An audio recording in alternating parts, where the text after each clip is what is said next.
कुरान हमारी मुक़द्दस किताब है। हम कुरान के बारे में ये कभी बर्दाश्त नहीं कर सकते हैं कि कुरान को नजर आतिश करेंगे। इसलिए हम मुर्दाबाद मुर्दाबाद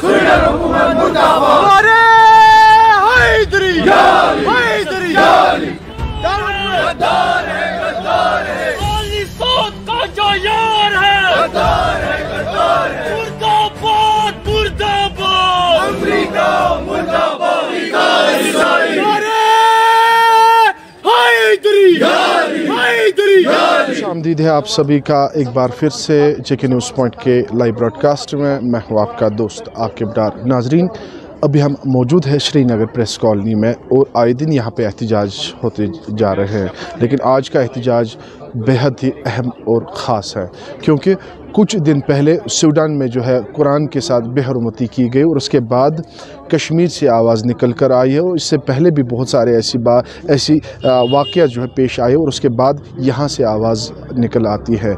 लोग यहाँ पे एहतजाज करते हैं और मांग करते हैं कि जिन्होंने ये बेहरमती कुरान के साथ की उनके साथ सख्त से सख्त कार्रवाई होनी चाहिए। क्या कुछ इन लोगों का कहना है, आइए आपको सुना लेते हैं। आज हमने दावत दी है तमाम नमाज गुजारों को कि कुरान के हवाले से हम आज एहतजाज करेंगे।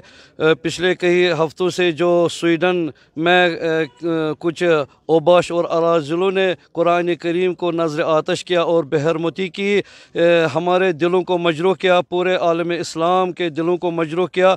हम ये कभी बर्दाश्त नहीं करेंगे और नहीं कर सकते हैं। इसी हवाले से हमने आज दावत दी है पूरे उम्मत मुस्लिमा को और खुसूसन अपने नमाज गुजारों के अजीज़ों को यहाँ तक आए और हम अपना एहतजाज दर्ज करें ताकि हम ये कहें कि हम कुरान से मोहब्बत करते हैं, हम पैगम्बर इस्लाम से मोहब्बत करते हैं सल्लल्लाहु अलैहि वसल्लम।